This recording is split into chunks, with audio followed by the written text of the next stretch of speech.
Hey everybody, thank you so much for stopping by the channel. If you're new, please consider subscribing and leave me a comment to let me know what you think about this topic.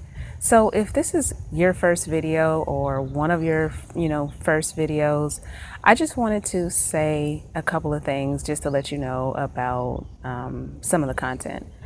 First of all, when I speak about God, I use the name Jehovah. This is only because I used to be a Jehovah's Witness, and a lot of people that watch this channel are witnesses or ex-witnesses. So this is just the name I use. It doesn't mean that I believe that that's God's name. The second thing is that when I'm talking about the stuff in the Bible, I do not believe that this is describing God, okay? I don't believe or take the Bible at face value. So when I'm questioning the things that I'm questioning or talking about these things, I'm talking about them from the perspective that people who believe the Bible believe these things. And so I'm just trying to get people to perhaps think a little bit differently about what they actually believe or what they actually are accepting that God actually did or the way God is, okay?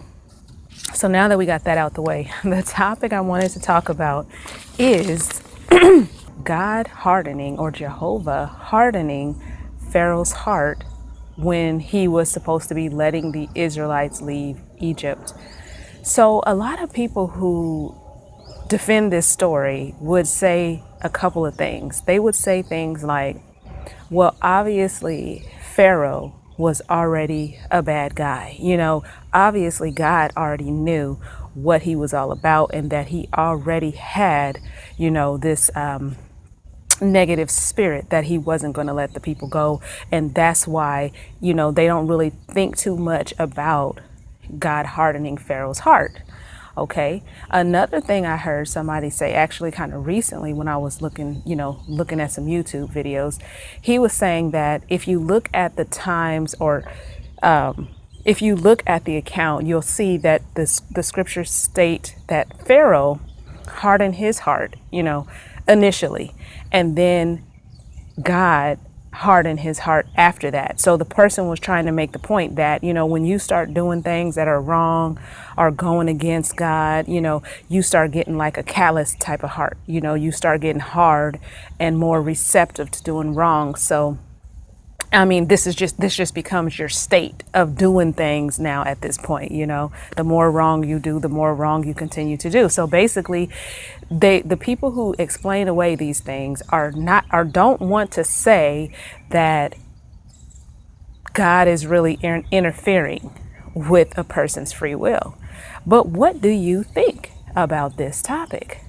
Do you think that this is showing clearly that Jehovah or God is interfering with Pharaoh's free will? Well, I would state that it really is. Because even though the scriptures do mention the few times that Pharaoh hardened his own heart, don't you think that if God was responsible or somehow influencing you to harden your heart, that you wouldn't think that it was coming from yourself? Like you would actually be doing it, regardless of if it's phrased that way or not. It would be as if you are hardening your own heart, whether or not you're being influenced by God or not, right?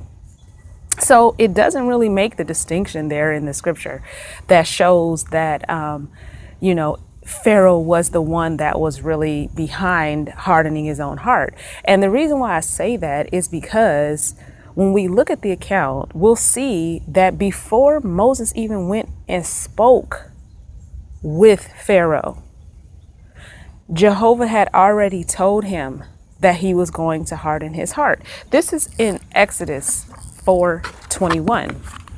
And I just think this is really interesting because it's like he already knew. God already knew what he was about to do and what the end result was about to be. Okay. So in Exodus 4 verse 21, and I'm gonna put Jehovah in here. Okay. And I'm in the New International Version.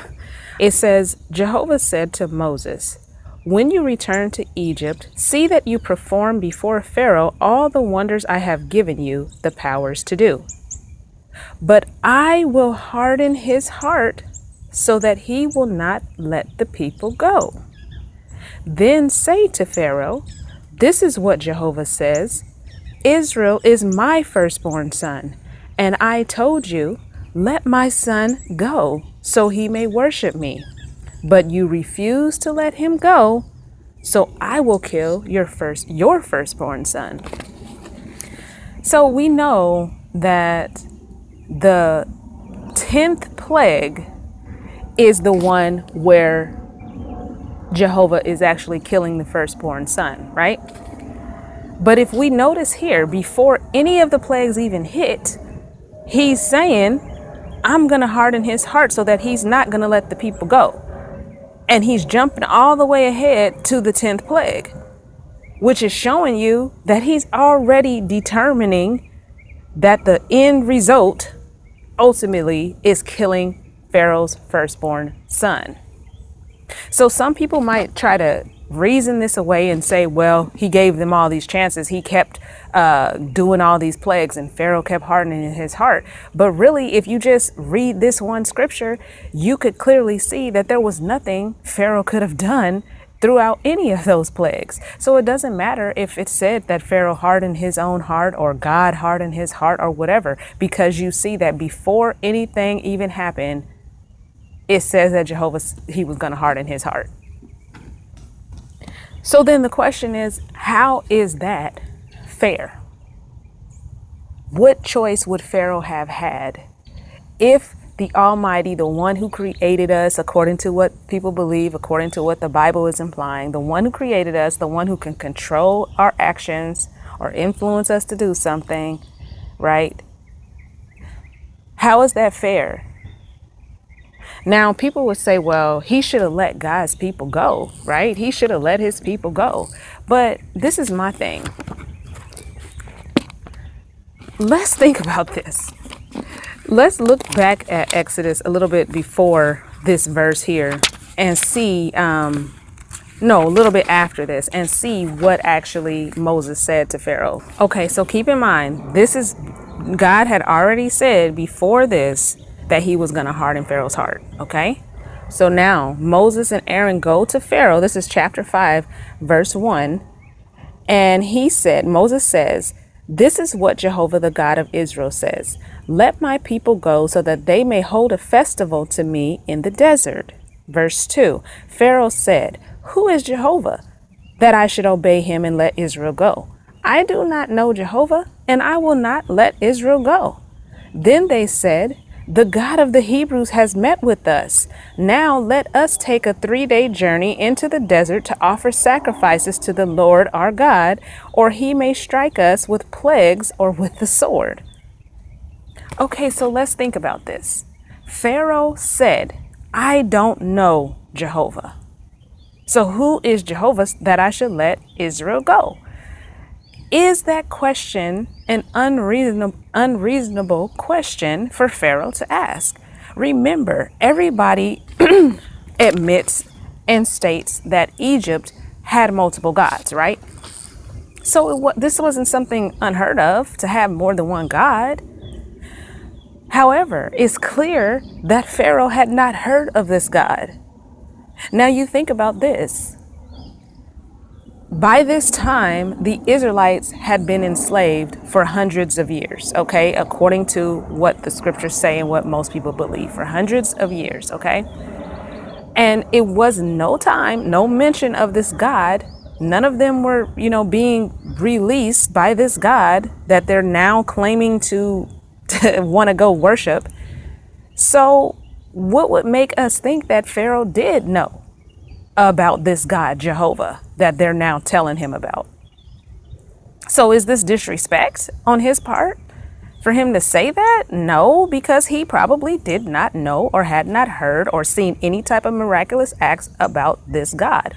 And on top of that, he said, let us go worship for 3 days. Okay, so now this was supposed to be, I know that they say that millions, like over 2 million went through the Red Sea, according to like how they calculate this. But we don't know exactly how many people were enslaved. We know that when they went through the Red Sea, it was supposedly some of the Egyptians that might have gone along with them too. But let's just say, for the sake of, argument, that there was at least 1 million people. Okay, that's probably lowballing it. At least 1 million people. So you have this guy coming and saying, our God has told us to go to the wilderness for 3 days to sacrifice to him. Pharaoh has never heard of this God, and he's going to let these 1 million people go that are slaves for 3 days and then expect them to come back? Like, who would do that? And it's not about them being enslaved that's a problem, because everybody always talks about how, well, back in those days, they just, slavery was just commonplace. Like, even the Israelites had slaves. So it wasn't anything wrong with having slaves, according to what most people believe. So what is making Pharaoh out to be such a bad guy in this situation? It doesn't make sense that he would let all these people go for 3 days regarding a God that he had never heard of. Think about the modern day slavery in the United States and how hard it was to eradicate slavery.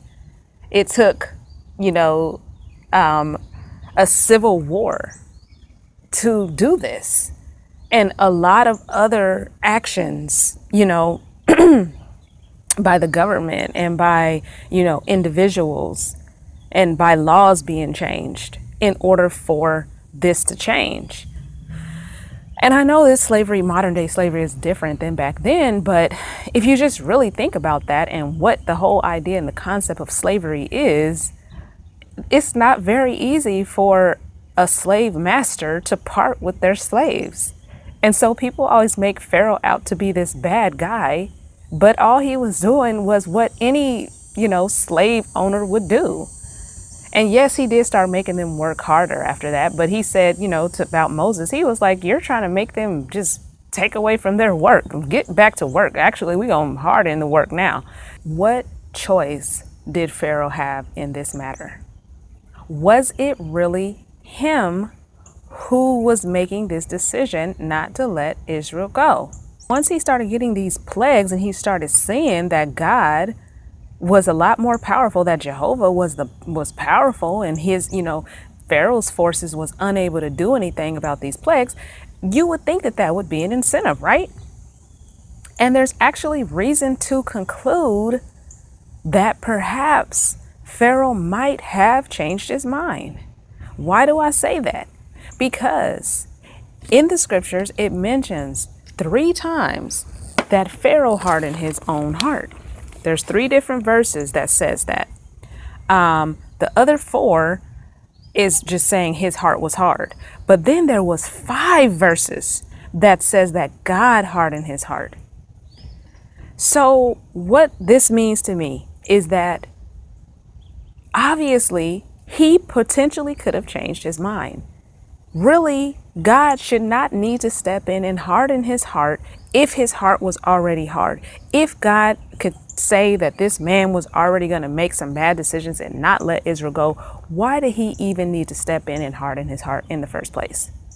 That should let you know that it was possible that Pharaoh could change his mind. But ultimately, what we see is that God wanted to multiply these miracles, and God wanted to show his might, and ultimately, as it mentioned in Exodus 4:21, kill the firstborn son of Pharaoh. This seems to be the main objective besides letting Israel out of the slavery. And so I find that very, very interesting. What did all these firstborn have to do with anything? Even if you think about the fact that, okay, let's just say it was Pharaoh that was this bad guy, even though it clearly says God was hardening his heart. Let's just say that he really was this bad guy that would have hardened his heart, whether God did that or not. Well, what did that have to do with all of these other firstborn children of all of these other Egyptians? Because remember, all of the firstborn of everybody in the whole, in all of Egypt would have died. So what does that really say? Think about that. All the firstborn children of all the Egyptians on something that God was controlling, obviously, it sounds like. He was making Pharaoh's heart hard. At a time when he could have changed, when Pharaoh could have changed his mind and possibly would have changed his mind, it says that Jehovah made his heart hard. And ultimately, this resulted in not only Pharaoh's child dying, but all of these Egyptians having their firstborn child die, which they had nothing to do with that. They would have had nothing to do with that. So it's really quite crazy if you think about it. It makes you call into question what was going on here. Was it really about Israel being let go? This whole idea that Jehovah doesn't want to kill people unnecessarily, that say witnesses you have in this present day, think about that. The scripture says, of course, in the New Testament, that Jehovah is not, he's patient. He's not slow respecting his promise. He's patient because he does not desire any to be destroyed, right? So why was he so different in the Old Testament? It sounds like he desired some people to be destroyed back then. So what changed? It's like you can't really just keep making excuses for this stuff. You can't. People can say all day long that it had to do with Pharaoh, but this didn't just affect Pharaoh. Remember that. It didn't just affect Pharaoh. And if God really wanted to show his miracles, okay, why not stop at the 9th plague? Why not just stop there? Because I'm sure you made your point, Jehovah, by then. I'm sure you made your point. Okay? So it's just, one of those things that if you really are looking at it critically, it's kind of hard to make excuses for what Jehovah actually did or what the Bible is saying that Jehovah did. It doesn't add up to what the scriptures actually say, what type of God that we're supposed to be worshiping here. What type of God that, the type of God that is actually love and doesn't want anybody to die.